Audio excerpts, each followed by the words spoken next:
La question revient souvent au niveau des communications et des mesures d'urgence dans le bois, à savoir qu'est-ce qu'on fait. Bien, ce que je me suis dit, c'est j'en ai mon sac, je vais littéralement vider mon sac. On va voir un petit peu de quoi on se sert, nous, lorsqu'on est dans le bois. Question de communiquer entre nous autres et aussi de régler une mesure d'urgence où est-ce qu'on serait mal pris. Donc, c'est littéralement mon sac, hein. Il y a beaucoup de choses là-dedans. Alors, première des choses qu'on trouve là-dedans, télémètre et jumelles, on va y revenir. Ça fait partie de mes moyens de communication. Ensuite de ça, bien évidemment, un de mes outils de base avec lequel je travaille, c'est le GPS. Le GPS me sert en tout temps, non seulement à me faire des waypoints pour retourner à la bonne place. Donc, je me sécurise toujours un waypoint sur cet appareil-là, en plus de souvent nos téléphones intelligents, puisque un ou l'autre peut perdre sa pile ou peut perdre le signal à un moment donné, et on a toujours un backup. Mais aussi pour marquer les zones où est-ce que j'ai repéré des choses, grattage, frottage, des signes d'activité, etc. Il en existe une multitude, faites votre choix, c'est une histoire de marque, mais beaucoup de cartes topographiques aussi. On est rendu avec du 1,50 millième du Québec. Si vous perdez dans la topographie d'un 1,50 millième, aussi précis que ça peut être, il faut traîner une petite carte avec, puis il faut prendre un petit cours pour vous donner un coup de main, c'est sûr. Mais avec un 50 millième, là, on voit très bien le détail du territoire. Ça peut même vous aider à prendre vos décisions sur où est-ce que vous allez vous rendre, dépendamment des dénivelés et des coulées que vous allez voir sur votre territoire. Donc, très intéressant. Première des choses. Deuxième des choses qui me sert beaucoup, j'ai toujours à l'arrière de mon sac ici, dont on va devoir parler un peu plus, les radios bidirectionnelles. Oh, pedaille! Ça, là, ça alimente beaucoup de conversations. Telle marque ne fonctionne pas, telle marque fonctionne mieux, UHF, VHF, on fait un peu la lumière là-dessus. Bon, c'est évident qu'il y a des manufacturiers qui font des appareils qui sont plus solides que les autres. Il y a des manufacturiers qui sont reconnus pour faire des meilleures composantes au niveau de la qualité des composantes électroniques, la connectivité des pièces entre elles.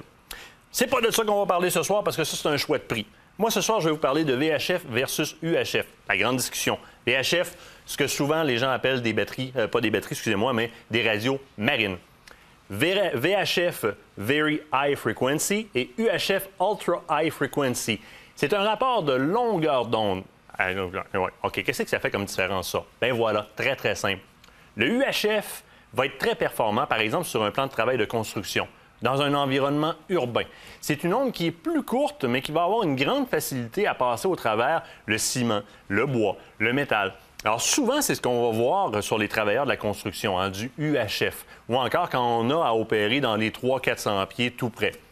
Certains territoires spécifiques sur lesquels les UHF fonctionnent mieux que les VHF ont été rapportés. Souvent, les magnitudes, donc le champ magnétique peut différer. Mais règle générale, c'est le VHF qui porte beaucoup plus loin. Il a son moins aussi. Il n'est pas très résistant aux obstacles. Donc, si on est en ville, le VHF ne sera pas très performant. Mais dans notre cas, à nous, chasseurs-pêcheurs, on est souvent face à de grandes étendues ouvertes. C'est le VHF, le radio marin, qui va porter le plus. À meilleure preuve, beaucoup de pourvoiries utilisent le VHF pour communiquer entre eux, hein, pour les travaux de voirie et les guides entre eux. Donc, en même temps, pas dire ça trop fort, mais on peut écouter qu'est-ce que les guides se disent quand on a un VHF. Aha! Donc, très bon outil de communication. Je l'utilise avec mes confrères chasseurs, pêcheurs, mais aussi souvent avec Nicolas, quand on a besoin de s'attendre à un coin de rue pour faire un plan de vue. C'est beau, tu peux y aller, ça fait bien. Et ils ne me font pas défaut, ça rentre en tout temps. Oh!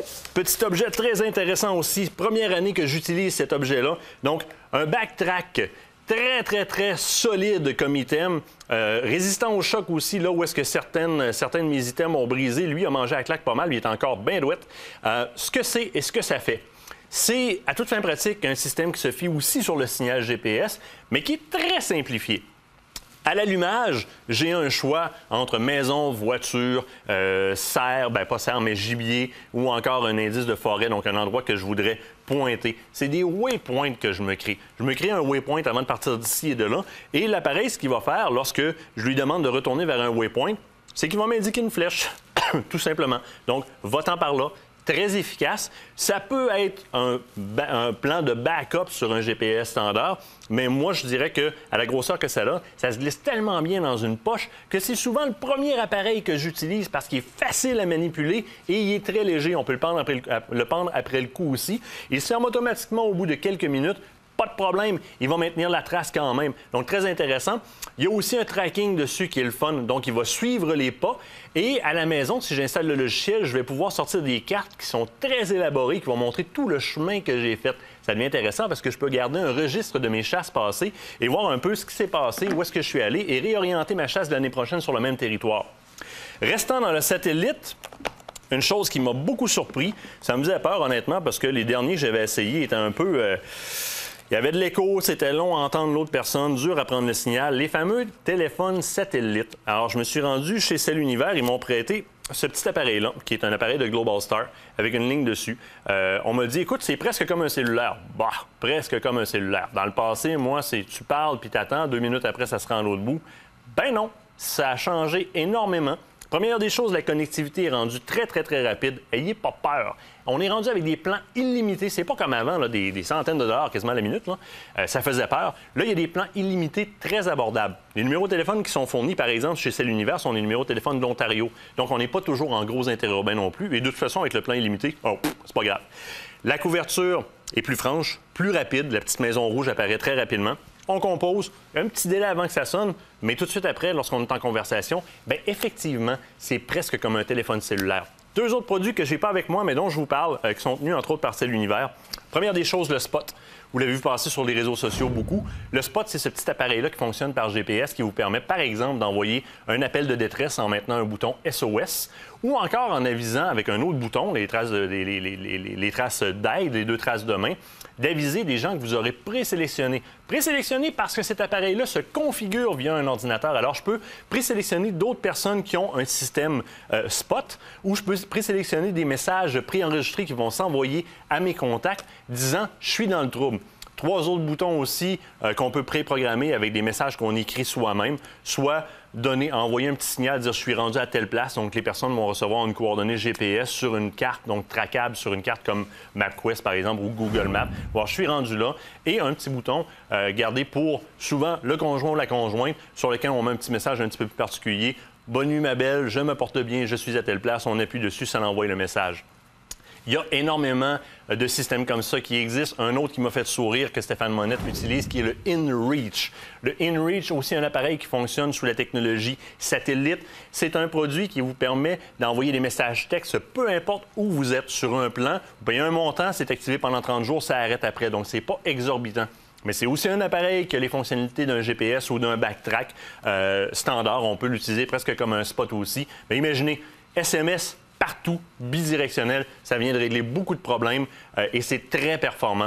Donc, il y a beaucoup d'outils dont on se sert. N'oubliez pas, n'oubliez jamais les jumelles. Je vous ai dit, je vous en reparlerai. Jumelles pour voir, donner des points d'indice où est-ce que je suis rendu. Ah, je vois un gros cap de roche. Ah oui, t'es à combien de pieds? Télémètres et jumelles sont très importants lorsque vous donnez des renseignements aux secours qui viennent vous chercher sur où est-ce que vous êtes. Ne les oubliez jamais. On se quitte le temps d'une pause. Au retour, on parle avec Stéphane Monette. On parle de quoi? On parle de comment choisir un bon pourvoyeur.